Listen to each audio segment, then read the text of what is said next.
You are listening to This is Oklahoma, hosted by Mike Hearn, telling stories of Oklahomans and those that have made it their home. Before we get into today's episode, I want to tell you a little bit about our current sponsors, the Oklahoma Hall of Fame.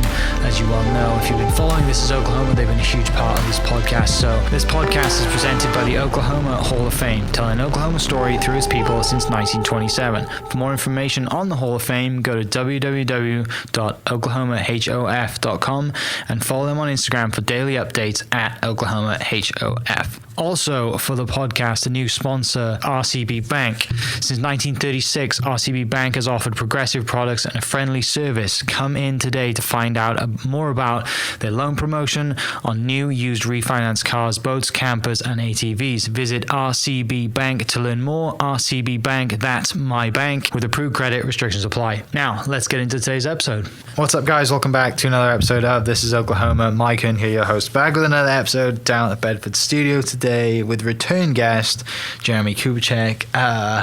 You've just been chatting. It's been a long time since we've sat down and done a podcast together. Absolutely, and I just told you, it feels like you've lost your accent a little bit. I'm kind of concerned, and it's making me think that I'm not sure you are from Wales. I need to listen to more. I haven't been home in 2 years. That's probably what it is. But I need to listen to more UK radio to kind of like. Because when I hear it, it comes straight back. Yeah, should I do what you thinking? More East London. Bottle of water. Yeah. What you up to? What you're up to, isn't it? Yeah. You all right? Yeah, right. Yeah. A lot of people listening might not know that one of your business partners is from England, right? And the podcast that we did in November of 18, episode 30, and I'll link it below for people to go back, tell your whole origin story and how we lived there to the UK and lived in a castle, right? In the UK. Yeah. It's cheaper to rent a castle. As you do, right? As you do, yeah. If you go in, you're going to go big or go home. And that was our motto. So Giant Worldwide was the company we spoke about. And it's centered around leadership training and then just raising leaders. But obviously there's a lot more to you and a lot more that you do. So I guess, since 2018, what have you been up to? What's been going on? Yeah, so moving back to Oklahoma was a big deal because I think I even told you at the time, I gave my family, I lived in Russia, I lived in London, Atlanta for almost a decade. And I gave my kids and my wife a pure democratic choice. I'm going to give you 5 cities: Nashville, DC, Denver, Atlanta, or Oklahoma City. And they chose Oklahoma City. And I was like, all right, we're going to Oklahoma City. Right. So we moved back, and we're like, if we move back, we're going to build a neighborhood. So we met, I randomly met Aubrey McClendon at the top of Hitler's Eagle's Nest, as you do. And I go, no way. He was up there, and he was with his dad, who liberated Hitler's Eagle's Nest in the 101st Airborne. Oh my gosh. Wow. And we started to talk with them, and he starts telling us all these stories. Yeah. And it led to basically us moving to East Edmond, and we started to play with these ideas before he died. My point is that we moved back, and then right in a perfect time of just digital transformation, this thing called COVID. I don't know if you've heard of COVID. I think so. Yeah, was it also called Corona? Or yes, like that? Yes. Yeah. And so we basically started shifting everything prior to COVID to SaaS technology. Right. And man, I'm so glad we did. Yeah. Oh my goodness. We're already in place. Yeah. And so I basically have been equipping and certifying people around the globe. We're in about 150 countries. And we have guides and consultants that we certify to work with companies like Google, Leidos, or small companies. It doesn't matter. Any company, anyone who's trying to do people development, leader development, culture things. And so I've been doing that, and then I've just been building businesses because that's what I do. Is I like to liberate people. I like to help encourage people to unlock people, and I like to build businesses around that. Right. And so we have a business in the sports world called Culture Wins. We have a business that is called Solomon that does consulting specifically of Giant. We have Giant. Then there's other businesses called Billion that we're just starting. That's a website business for influencers. So Things There's like a lot that. of things going on. There's a lot of things, but I don't run them. Well, yeah, but it's good to be involved and kind of oversee general. I mean, like I said, don't have to worry about the day to day because that takes so much time. But the general kind of overseeing of direction is cool and a great place to be, especially over that many different businesses. Right, every day's different. Last time we spoke, you were launching kind of like the Netflix version of leadership classes. Yes, right. That's How'd Giant. So that Giant. was what Giant was, and it became. It was a platform that now became the business. Amazing. It's like wildfire. Yeah. It's growing dramatically, and people are using it because it works. Right. And we figured out how to scale leader development and at a very, very low cost, which then enables it to be like Netflix. Yeah, it's yeah, like, yeah. well, why would you turn it off? Why would you turn Netflix? I'm going to really go to the next episode. watch 2 movies and you paid for it, right? Yeah. And so we've done the same model just in the leadership space. So you wanted to, because when we spoke, you were really involved with Giant. You wanted to step back a little bit and kind of stand up and take a little bit of a bird's eye view and oversee some stuff. Yeah, and that's what I've done. Okay, because you were traveling a lot on this book. I mean, you were taking pictures with Will in the airport every week, right? Literally almost every other day. I get pictures from probably 2 a week from people flying because that's caught on. Yeah. This guy the other day, he's like, so when did you start the Will Rogers stick? And I'm like, it's a thing now. Yeah, it's a thing. But what was so funny is that the airport moved him for renovations. Yeah. Because they took him somewhere. Terminal in, And I was asking like, what'd you do with Will? So it was about 6 months of me having to get creative. And family as well. Last time I think son was going to college. Yeah, I was athlete at college. And daughter was in college. I have a daughter in Tulsa. She's a media specialist for Team Tri, and then Will is my middle son. He is an entrepreneur major. He's a decathlete. He's a senior on the track team. Yeah. And then he has a company called 6 Summers that does father-son retreats that I'm helping him with. Yeah. And then I have a daughter named Kate, and she's a sophomore at OU, and she has a company called Built by Bondi. Yeah. And every one of my kids has a company that they have to have. So I had... why am I forgetting her name? The lady who started Bondi Bowls. I had her on the podcast 2 months ago. Amazing story. Absolutely. So she's partnered my daughter with the clothing side of things. Yes, and my daughter and her boyfriend Blake. Yeah, is it Ashley? No, Rachel. Oh my goodness. Sorry if she's listening. I apologize profusely. But yeah, amazing story, amazing concept. Bailey, that's right. So Kate and Blake. Have started a clothing line with her and called Built by Bondi. Yeah, and that's one of the things that you mentioned, right, with the kids is you kind of each one of them starts a business, right? And at 15, you have to have a business, which is so cool. And I think that's part of Oklahoma. Like, I want to brag on Oklahomans and Oklahoma, and anyone who's not from Oklahoma. The reason I said yes to moving back here was because Oklahoma is the most entrepreneurial place that I know of on the planet with people who says we can't is a theme. And I think I figured out why. Yeah. And I want to get your feedback on this. So England, it's the caste system. And the caste system tells you where you go based on your A levels, right? 100%. So if you're really, really smart and you have money, you go to Eton, you go to these places, and then you can go, so where are you from? Oxford, Cambridge, rowboats, and all the rest Eton, of it. I went, what year? And then you've got that club, and there's that caste, and 100%. They all stay in that. You know? And then you probably end up becoming a lord or a lady, and you go into some politics or whatever. But if you're not privileged and you're not in that order, you've got no chance. Then you go into the trades. Yeah. Which, by the way, we need the trades. 100%. In America, we need more of the trades and organized. But there, it's like, and it's based on if you say toilet versus loo, you probably you know exactly where they are. Exactly where you are. Yeah, you buy a white van full of transit, and then you're set. Yeah. So that's interesting to me. So then I went to Atlanta, and I noticed the kind of southern. Plantation of so tell me about your family. It's the caste system. What's your family name? The caste system. It was back in the English New York's like that, right? Kind of like totally Hamptons or whatever is up that kind of that way. Yeah. So but in Oklahoma, hey, who's your daddy? Well, he died establishing the pioneers. It was a rough go. So you had to scratch and claw to make it. But if you made it, then you made it. And it's not as much about failure and success.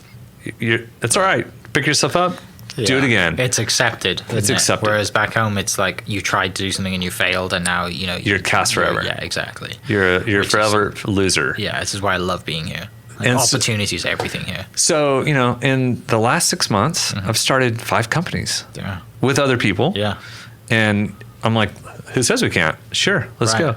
And now, so that people know, I'm not running them. Other people are running them. Like you're using all of the stuff that you've built up and all of your years of experience to help them out. That's right. And consult and be a part of it. So I'm apprenticing people. Yeah. Who are entrepreneurs, and I'm helping them become more entrepreneurial. Yeah. But you can do that in Oklahoma. You can do that here because the people, from the governor all the way through, there's a culture of who says we can't. Right. Let's go big. Yeah. And I love that because I think we're getting past the step brother to Texas kind of a thing. Almost like this is who we are. Right. And let's just go.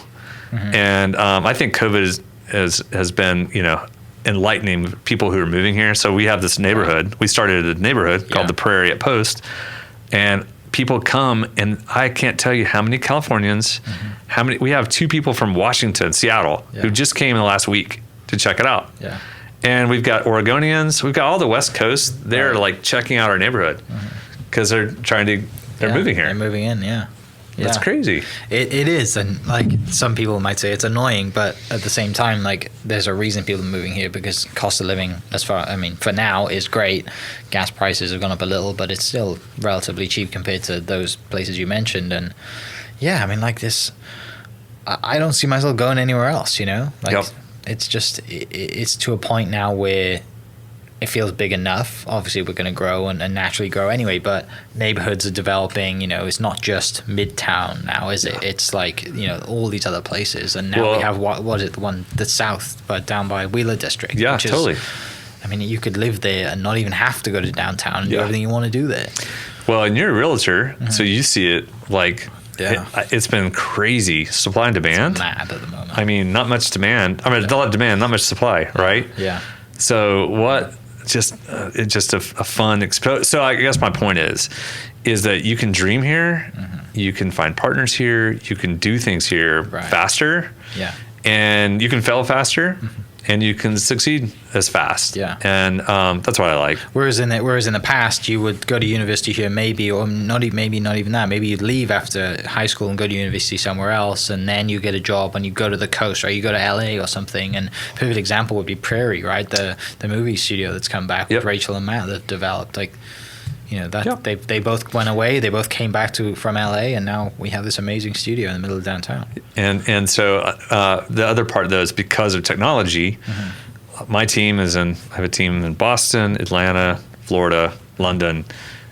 We can do work, but our retreats globally we come to Oklahoma. Yeah. And so we have people from all over the world coming to our retreats here. Right. At the Prairie at Post, and but they come to downtown. We have offices downtown, but they love the feel. It's easy to get around. Again, cost of living, but there's so many things. People just love the feeling. Yeah, no doubt. I mean, it's everyone's extremely welcoming here, and that's something I found from the day that I got here, and something now that I continue to do for others and friends, and like, it's. And you're probably proud to bring people here too, right? Yeah, and I'll tell you about that one. That's an interesting one because in my business, what I do with content publishing, I used to run massive events and these kind of things. You wanted to be in Atlanta to east, or you wanted to be west. Yeah. And but you look at what's happening with Texas and Austin and the shift from the corridor. I've been kind of joking, and this is not original to me, but you start talking about the Silicon Prairie. Okay. And to go, but we have I'm building 2 SaaS companies from Oklahoma City. Or not building, it's already built, but we have another one we're building. But think about between Austin and Kansas City, Austin, Oklahoma City, Tulsa, Kansas City. Yeah. There's a really, really nice corridor. Yeah. Let's call it the Silicon Prairie. Let's get people to come because you can with technology. Yeah. And most of the Silicon Valley, it's a waste because they have overhead. They're paying for unbelievably expensive lifestyles. Yeah. and offices, you don't need it. You don't need it. Right. And you have, I mean, Google's huge investment in Pryor, right? I mean, all the data center and everything they have out there. And what is it? The new electric car facility is going to go out in Tulsa, is it? Yeah, Canoe. Yeah, which is awesome to have. It's exciting. I've been working with the governor and with the team of just talking about like what's the distinguishing factor of Oklahoma, and it's like, well, we really are the energy capital of America if we can own it. And I think what's happened in the past, we've been kind of defensive because it was fracking and the whole world is against energy. Yeah, and it was hated, right? But if you think about how much energy we have on wind. But if we can become proactively productive, and all the entrepreneurs who are in an energy space can start thinking about the future, batteries, and I mean, it shouldn't all go to Texas, right? We because we have as much or more here. Well, let's get innovative. Let's really like step it up. So all the innovative energy entrepreneurs, this is your season. Yeah. If you lean into it. Gotcha. And don't be trapped to what it was, right? Yeah. But what it should be, because everyone wants renewables, but we're not ready for them. No, we're not ready for battery. We're not ready for solar. Wind is not fully, and there's nuclear. There's other things out there. Right. So that's what I love is like even in Oklahoma, we can create like with one little thing we can go. Who says we can't? Well, like you said, it's that mind shift, isn't it? Of we can't talk about this, even though we are one of the, we are the biggest whatever with energy. Like you said that. Back then, it's we don't want to talk about it though, even though we are, and it's that mind shift to say, no, actually, like we are. Let's embrace it and let's go forward and see how we can be a huge impact and change it and go to renewable energy, clean fuels, and whatever it is, which is really interesting. But what's it like being involved with those decisions in the state? Because that's not something that you were involved in when we were talking last time. I don't think was like just being involved with the governor and just the general politics side of business. So what I do is like I run these businesses, but I have been just an advisor and to a lot of different leaders around for years and years. Okay. So that's been a side. Yeah. A lot of it was in DC for a long time. When I lived in Russia to London to different places. So for that, what I do is I just honestly, I just listen and try to provide wisdom and connections. And so just serving. So a lot of times I'll do strategic planning, or people will pull me in just to help them through some things. But that's just not every day is different again, right? Yeah, There's something it's a to blast, do that's really cool to be, and you're not specifically tied to, hey, I have to do this every single day. And so I get to work with OU athletics, working with the state, working with a number of other different people doing some innovative things here. Yeah. But it's for the highest possible good. It's like fighting for the highest possible good of people. And that's what I can tell you is, so I'm not really involved in the politics. I'm involved in the practical initiatives to move the state forward. So to be a top 10 state, I actually believe in that. I'm like, to go, and people will go, oh, how are we going to be the top 10? And it's the aspiration. It's leaders define culture and they state a vision. Yeah. Well, why wouldn't we want to be a better state? How do we get better? Right. So there's things that as human Oklahomans we have to step up on. We have to step up on education. We have to step up on health, our own health. Well, lead yourself. Yeah. Don't eat the Twinkie. Put the Twinkie down. Yeah. You know what I mean? Yeah. Things like that. I actually had one last weekend. First time in a long time. How was it? Was it stale? No. So I went to Butcher Barbecue Stand, and their thing is they give you one with every meal. And oh my goodness. And the first time I'd ever heard about a Twinkie was watching that Zombieland movie, because like I was searching for one. I was like, what is that? And my father was like, you've never had one? I was like, no, of course not. We don't have that in the UK. No. I did have one. It was very good. By the way, did you ever have this in the UK? And this was not on the health plan. Yeah. Chippy sandwich? Yeah, Chip Butty. Chip Butty. Yeah. Oh, yeah. Explain what it is. Okay, so for people listening, basically a Chip Butty, B-U-T-T-Y, is, or we say Buddy, is, just like a roll, right? Like you would have a Hawaiian roll with fries in it and butter, and that's all it is. And you don't need anything else. Literally back home, like every meal that I as a kid grew up with. I would have like maybe a slice or 2 slices of bread with butter, and you could make a sandwich to finish everything up. Mop up your gravy. It's a game changer. I mean, think about that. Yeah. Like, bacon too. Carbs, bread, chips. Oh yeah, butter. Fries. That for people listening with fries is what we're talking about. Yeah, fries. Yeah, that's the funny part. Yeah. When they say they have chips, that's French fries. French fries. Yeah. So every fat fries, not like McDonald's fries. Yeah. So every place you go, there's fries. 100%. And they're actually really good. Yeah. Because they're like probably made there, they're real. Yeah, right? yeah. They're not cut processed on site out of potatoes. Yeah. I mean, so the French fries are amazing. Yeah. And they don't call them French. Right. Because Chips, of French. But yeah. And Chips then and gravy. Tell them what do you call the French? What's their nickname?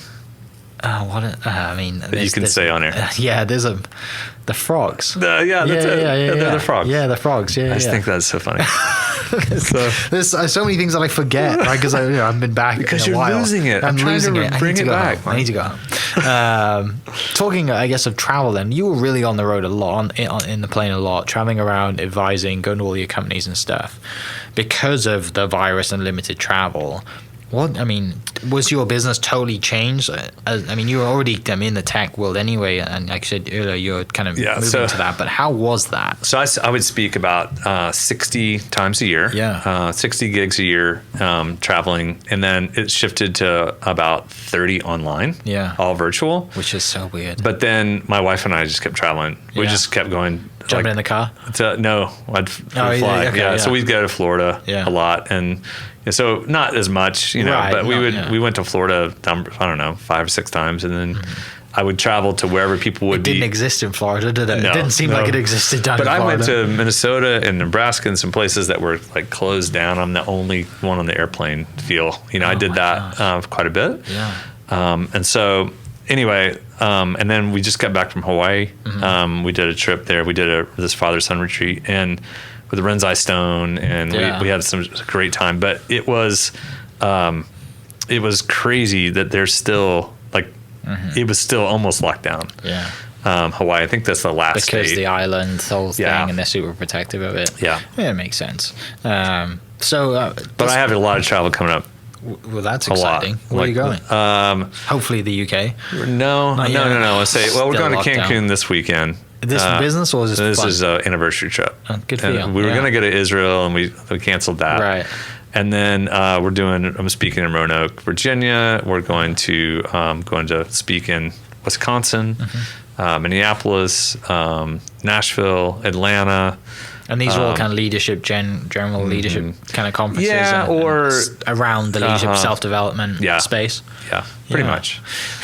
So when you're speaking, then who's someone that like you've met on speaking that was also speaking the same time that's just because was it? Who was one of the last book I looked at? Who was one of the people in the back of the book who was it? That was super Seth Godin. Yes, it was Seth Godin. People like that you meet. So I used to run Chick-fil-A Leadercast. Okay. So I owned it and created it, and then we had the Catalyst conferences. Yeah. So we had Tony Blair, which I don't know how you feel about Tony, but I just know that he has very big ears. We went to hang with Tony Blair, but Jim Collins, Tony Blair, all of Pat Lencioni. These are buddies. These are friends. Henry Cloud, John Maxwell. I used to own John Maxwell's company, so. All that stuff, I was around it a lot. That's cool. And so we met a lot of people, right? Do you ever go to conferences that's just, not conferences, but do you ever have like masterminds that's just the people speaking? Like I saw something in the news recently that like Bezos and the Microsoft guy, Bill Gates, are at a conference together. Like, do you ever go to just retreats that are just people like your like-minded people that are around? I put some on back in the day, but no, usually they're with clients and stuff, just helping because honestly, that's where the real action is anyway. Sure. I mean, a lot of those guys, they're out of the day to day. Right. They're in their own world. They're in their own world. Yeah. And so for me, I like, maybe I'm a Shawnee guy. I'm a small town. So I like to roll up my sleeves and let's solve problems. Right. What are you trying to accomplish? Answer questions and do things on the fly and give your knowledge That's right. in the real time. That makes sense. Talking about entrepreneurs, I guess. But I do have I want to talk about my next book. Is your battery good? You still need to change it? Let's change it, and then we'll talk about the book, because I don't want to stop you once you get rolling. Okay. So the new book, then. Tell me about it. Yeah. So, our last book was called The 100X Leader, and it was It was really good, and people really loved it. And so what I've been finding is, basically we write books based on people's issues, their pain. Okay. So I've been finding that there's a topic of lifestyle and work style that most people haven't thought about their work style. Correct. And so work style is preferred. What do you prefer? What type of work style? You can have a job. You can have a job with a side hustle. You can be an entrepreneur. Yeah. You can have a portfolio of companies, which I'm doing. Right. You can be a stay-at-home parent. You can have a side hustle as a stay-at-home parent, or you can be a 9 to 5. a retiree with a side hustle. Okay. There's 7 different work styles that I'm basically laying out and playing with. And so the fun part about it is giving the opportunity for people to figure out, what they fit into. I'm really made for this, but I feel stuck here. Yeah. And then how to transition. And so what I like to do is I like to help people figure out their dissatisfaction and deal with dissatisfaction. Yeah. And then dust off their vision. Because if their vision is not higher than their dissatisfaction, they're going to have hopelessness. Okay. Because their dissatisfaction is so high, it's like daunting. Yeah. But so therefore you have to dust off, what do I really want? Yeah. Okay, great. What I really want is this, then what's the best work style that fits that? Right. And then how do I get there? Working towards it. What's my plan? Yeah. And then working that plan, it may take you 3 years. Yeah, especially if you're stuck in a 9 to 5 and you have kids and bills, and it's a huge life change, isn't it? That's right. But worth it if you make it. So do you really believe in your lifestyle? Right. Because a lot of people feel trapped in their lifestyle. Because one spouse may really be enamored with that massive house that's not the Porsche, whatever, in the driveway. Yeah. But if you can get connected, we both agree, because you may have a work style that's different than your spouse. You probably will. Totally different. Yeah. Yeah. So what kind of work style do you want? Right. What kind of lifestyle do you want? Then let's get on the same page, deal with our dissatisfaction, raise our vision, and then let's make it happen. And that's a hard thing to talk about, isn't it? Is when you sit down and you open yourself up and you talk about, look, like I've been living this way for 20, 30, however many years. I've been in my job for 10 years, people get stuck, don't they? And then when they talk about change and they get kind of anxiety and they freak out, and, especially having that conversation with a spouse. So in some cases, I'm not even suggesting you need to change. Right. True. It might be your job. How do you be the best employee? Yeah. And what's another option? Yeah. Is it the even same company? Your hours, I guess, too, right? Yeah. Change hours, different company, same company, but you maybe want a different position. So then what you're doing is you're just getting intentional. Yeah. Where most people are accidental about this stuff. Right. It's there. No one talks about it. So I've been spending a lot of time helping people go, well, what are you trying to accomplish? What's your vision? Right. I don't know. Yeah. Okay. And then you put a dollar amount on that too, right? And figure out, like, this is a lifestyle that I want to live. How much do I need to make, or what do I need to change, or what do I not need to spend to be able to do that living? Yeah. That's why I read 4-Hour Workweek every year, because, it's got so many great things in there. And Tim points out his little, his system that he's got in there, and says, okay, if you want, a lifted SUV or whatever that cost $80,000, and then this is how much you're going to have to not spend or make some more money on the side. That's right. That's really cool to go through that and practice. How is your Hummer, your lifted Hummer? Oh, it's fantastic. It does like maybe 2 miles to the gallon. Totally joking for people thinking that's serious. Can you imagine driving one of those? The joke was, if I had a Ford Raptor in London, what people would do, especially in central London. They would yell at you as you drove down the street. Probably throw things at you. Or even the small little. No, you'd be driving on the curb halfway, right? Because the roads are tiny. Some people do have them back home, and they have them as just kind of like fun. Like like instead of a Porsche, you have a Ford Raptor, right? Yeah, and a gun. Yeah, a gun rack in the back window. That's so true, though, isn't it? It would be cars back home, the roads are tiny, and so you couldn't really have anything that's really that size. That's why we don't have trucks in the UK, because we have vans for it instead. Yeah. But what do you miss about the UK that you wish you could bring here? I love the culture. I love the people, which is interesting. I love the people of Oklahoma. It's just different. But I love it's way more chill. Oh, 100%. Yeah, so much more chill in England than it is here.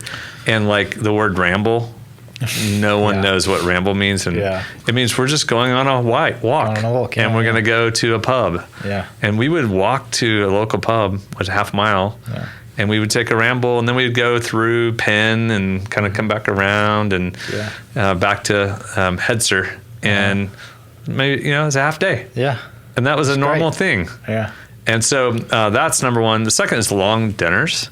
Yes. Long meals. Real dinners. Yeah. So people will sit and enjoy company and joke and laugh. And, it's really hard to do that here. So we went to dinner last night, and with some good friends, an hour, we were out. Yeah. We were in and out. No one gets hurt. And but they're trying to turn the table. Right. Whereas at the restaurants in England, they just kind of let you do what you do. Yeah. You stay until you're done. Yeah. And it's not as profitable for the restaurant business. Yeah. But the experience is there. It's a lot And you pay better. for the experience. Yeah. Yeah. I find every time I go back, I find it tough to talk about money back home. And I also find it tough to talk about being an entrepreneur back home, because I feel like people back home generally work 9 to 5s relative to the income that people make in the States is totally different relative to what they make back home. And also there's people seem really negative back home. Do you ever get that when you were there? Yeah. Why would you do that? It's cynical. Yeah. Cynical is the national song. It's like very, right? Cynicism oozes. Right. And there's negativity for sure. It's like no first and yes later. Mm-hmm. But I think it's like there's some jadedness there in the culture. And I also recognize that an entrepreneur is a bad word in England. That means car salesman. Right? Yeah, I'm sorry, car salesman probably, here. Yeah, no, I don't mean that. But I mean, that's the general or bad lawyer but it's really a car salesman. And so I wouldn't introduce myself as I was introduce myself as a CEO. Yeah. But they value university professors and doctors, and the credibility is a lot higher for headmaster is like one of the highest. Yeah. So it's very interesting. And then new money versus old money. New money is like, you just got lucky. Right, you won the lottery or something. We've been for 300 years. Yeah. And then they wear tattered clothing. So the more wealthy you are, the worse the clothing. is. Tweed that's been worn for 100 years. It's the weirdest thing. They have holes everywhere. And you're like, what in the world? And that's a sign of false humility. Yeah, no, I totally agree with you. It's bizarre, isn't it? Totally different worlds. And I'm fortunate to know both sides of both worlds. And thankfully I live here and I love being here. I wouldn't have a podcast here if I didn't, enjoy doing it, enjoy being here. But it is so being out here and being so, well, why can't we do that? Let's go do it. Let's figure it out. And then you go home and everyone's like, no.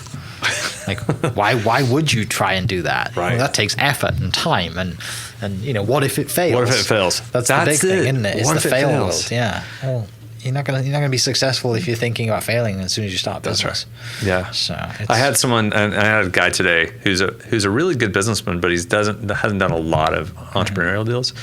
He's like, and we're thinking of partnering together. He's like, how do we do this? And you do it, you start, and then you build from there. Yeah. You innovate daily. Snowball. Yeah. And you make it pivot or turn or tweak or that's not working, change. Change. So you're constantly changing. And the smaller your business is, the faster you can change. That's right. Yeah. But if you don't change, that business doesn't get stale and right? Game over. And so you have to be that. But it's a skill set that it's not been in their culture. Right. So I had a privilege of speaking in Scotland. We almost moved to Scotland. And at the end of our time, we almost moved up there. Then we moved back here instead. But I had to speak to all of these entrepreneurs in Scotland. And have you ever heard of Cayley House Party? Cayley House Party is a Scottish thing where they do they invite people to bring an instrument and a song. Okay. And then they have a night. Brilliant. And everybody brings their own song. It's like a talent show, but informal. Sure. And you're like, I had no idea that guy was going to pull out a whatever banjo and be amazing. And he pulls out jazz flute. Yeah. And it's amazing. And then people might have a verse or a song or poem or whatever. So then at the very end, my friend who had helped, Murray Romney is his name, and he goes, Jeremie, I'm going to invite Jeremie to be our final speaker. He has a word for us, and he's going to share a And I'm like, are you kidding me? And so I get up and just ramble. Now, the good news is I can do that. Right. You've done this before. You can get up there and talk about past experiences. So I got up, though, and I asked, the question was, where have all the entrepreneurs gone? Yeah. And I called up all the entrepreneurs of Scotland, and I made up, literally, it was just impromptu passion. Sure. Yeah. I'm like, where have you all gone? Because they all moved to America in the 40s, 50s. Right. A lot of them moved. And I'm like, where are the entrepreneurs now? Because they're all underneath the bureaucracy. Yeah. They're all subdued, and they don't know they can.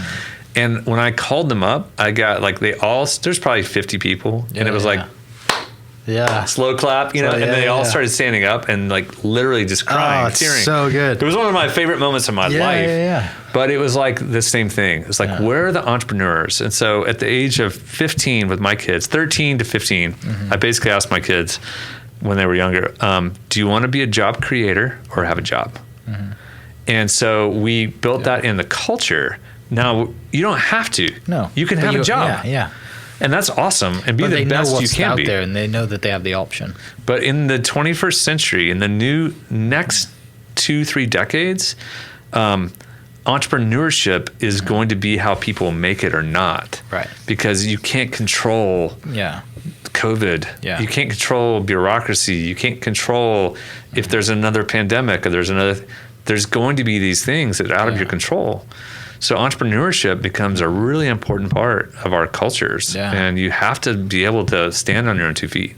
No doubt. So, and regardless if that's you, like you mentioned with the new book, right? It's you have a side hustle that you make money of, and that pays for you to go on vacation or pays for kids to do cool stuff, right? Or it's you are all in and you literally make money from the business that you have started. Nothing comes from you don't have a job. You don't even know what the word job means. That's right. Which is great because like it's. And there's plenty of businesses were started last year, right? Because you've been sat at home and you may be getting unemployment, or you might be getting your work is paying you to work from home, and you get all your work done in an hour or 2 hours in the day, and now you're stuck there at home thinking, you know what? I love plants. Let me make a business making plants or whatever it is, right? Yep. And then you have all these platforms popping up, and platforms like yours that aid people to do that and give people the tools and the platforms to succeed. And people start business. I saw an article last night. A guy is making, after buying stuff from Amazon and buying stuff from Walmart and reselling on Amazon. After 4 years of doing that, he now has 11 employees and makes $200,000 a month, drop shipping, and going basically like. Not dropshipping, walking into a Walmart with his Amazon app, scanning products, thinking, okay, this one sells on Amazon for an extra $1 more or $2, and then buying as many as he can buy and then selling them. Isn't that crazy? Amazing is that? Like, I was like showing my wife, I was like, this is legit. She's like, what do you mean? I was like, watch this video. This guy started out, I think he said in his first month when he was, he got laid off from his job or something, he made $9,000 his first month. Isn't that funny? Because he just would go to Walmart and scan as many things as he could scan. Which is ingenuity. It's ingenuity at the core. Yeah. And so, no, it's fun. So this is the kind of stuff we do. Is we basically teach self-awareness, teach people to know themselves. And so we go, how well do you know yourself? Yeah. Most people don't. Right. So get to know yourself. It starts with knowing yourself and your personality, because a lot of people want to be an entrepreneur, but they're not wired that way. So get to know how you're wired. And so that's the thing. So shameless plug. Yeah. Giant.tv/JK. If you want to watch videos and see it and experience it, it's free. Yeah. You can go there and just check it out. It's giant.tv. If you want to take the 5 voices assessment, that lets you know who you are and your wiring. Yeah. Because you need to know if you're a future-oriented voice, it's going to be easier for you to do some of these things. Right. If you're a present-oriented voice, it's a little harder. Yeah. So a lot of people are scared. So you talk about culture. Well, 73% of the population globally are present-oriented. Okay. They don't know how to dream and think about the future. Right. So they're worried about what they're doing this weekend and worried about what their finances are doing this week and paying for the next bill, not thinking I need to put money away and in 30 years I'll have a retirement fund. And therefore, that's why. And so in England, I ran into it felt like 90%. Yeah. And so that was because especially in rural communities, a lot of people, future-oriented voices move to the cities. Yeah. Because that's where the action is. Yeah. in their mind. But it is true. No, true. I mean, I had friends of mine who moved away when they went to college or they went to university, and when they've moved back, they have to go to a big city to get that feeling. They can't just go home again. Yeah. Like they've gone to London or they've gone to, wherever. It's, like I said, the action's there and they get that feeling back. Yeah. Whereas if they were to go to a small town again, it's like, what good? Nothing. They're really chilled out of the small towns. Yeah, right? totally. The pace of life is totally. It's snail pace. You kind of. One more funny story. Yeah. We were in Bourne End, England, and that was our kind of local post office town. Yeah. And we went over to Cookham, which is a really famous village in England, famous for a lot that happened in Cookham. And anyway, so we went to a restaurant in Cookham. We were there and we met this couple had been there, maybe they were 80-year-olds, and we started talking to them and they're like, where are you from? Oh, we're from Cookham. Where are you from? And we're like, well, we live over in, Headser by Bourne End. And they go, oh, we've never been there. And I'm like, well, wait, hang on. Right. Where do you live? Yeah. We live here. Literally Cookham. miles away. No. A few miles. Not maybe. even. No? It's across the river. Oh my gosh. But there's not a bridge. You have to take, it's like 2-3 miles by bridge to get around, but they've never been. Didn't even think about it. I'm like, oh my goodness. I go, yeah, we've been to London twice. 2 times. They're 18 miles from London. Jeez. And they've been twice. Yeah. It was like, Yeah. But that's okay. Well, right. And there was a new TV show that came out on Amazon recently called Clarkson's Farm. It's fantastic. Just hilarious. This guy Jeremy. Jeremy Clarkson. Yeah, so he bought a farm. Anyway, so good. I need to watch it. The guy, Top Gear. Yes, one of the guys in that guy that helps him out. His name's Caleb, and he's like, he said the same question: where have you been? Because he's trying to get this guy to go to London to go sell stuff that they're making, and the Caleb's like, I've been to London once, and I'm like, I don't like it, because he's grew up in the country driving a tractor since he was 4 and all this stuff, and in one episode he sends him to London with a camera crew, and he's like freaking out, congestion charge and where to park, and his horns going off everywhere because people are like beeping at him as he's driving, and it's total at the point you made, people just are happy where they are. Why do they need to go to London? They can see it on TV if they want to. That's right. Which to people out here, it's like, I want to travel. I want to go places. That's right. There are places here and people here who wouldn't go anywhere and they've never been out of the state, but they've probably at least been around the state or driven somewhere, which is crazy. But so giant.tv/JK. Yep, /JK. /JK. I'll put that in the link in the description. So if you and then JK, that just is my link to make it free. Mm-hmm. Well, there we go. Hopefully have a lot of people click on that. Anything else before we finish? No, just my call up. It's like to fight for the highest possible good of Oklahomans. It's like, just the summary is like, act like you belong, because you do. Step into who you are. Who says you can't? That's a fun motto. Like, who says you can't? Let's do stuff.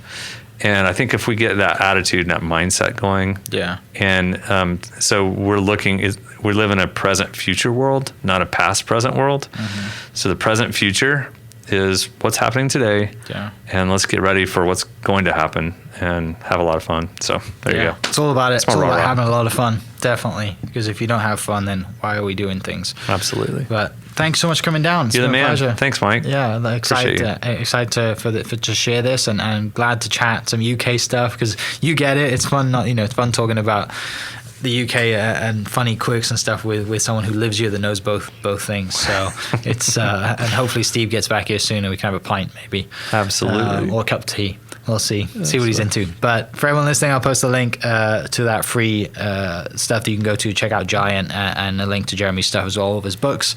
Definitely worth a read, and we'll catch you next episode. Cheers. This podcast is presented by the Oklahoma Hall of Fame, telling Oklahoma's story through its people since 1927. For more information on the Hall of Fame, go to www.oklahomahof.com and follow them on Instagram for daily updates at oklahomahof. Also, huge shout out to RCB Bank for jumping on board to be a sponsor. RCB Bank's loan promotion is here for a limited time. Head into any of their 40 Oklahoma locations to get as low as 1.79 APR on your next car, boat, camper, or ATV. Apply online at rcbbank.com. RCB Bank, that's my bank. Rate and finance with approved credit. Restrictions apply. Member FDIC. Huge shout out to my sponsors. Thank you for listening. We'll catch you next episode. Cheers. Thank you for listening. We are inspired by those around us and hope that you are too. Make sure you subscribe to this podcast on your favorite podcast platform and leave us a review so we can keep telling your stories. For more great Oklahoma content, follow This is Oklahoma on Facebook and Instagram.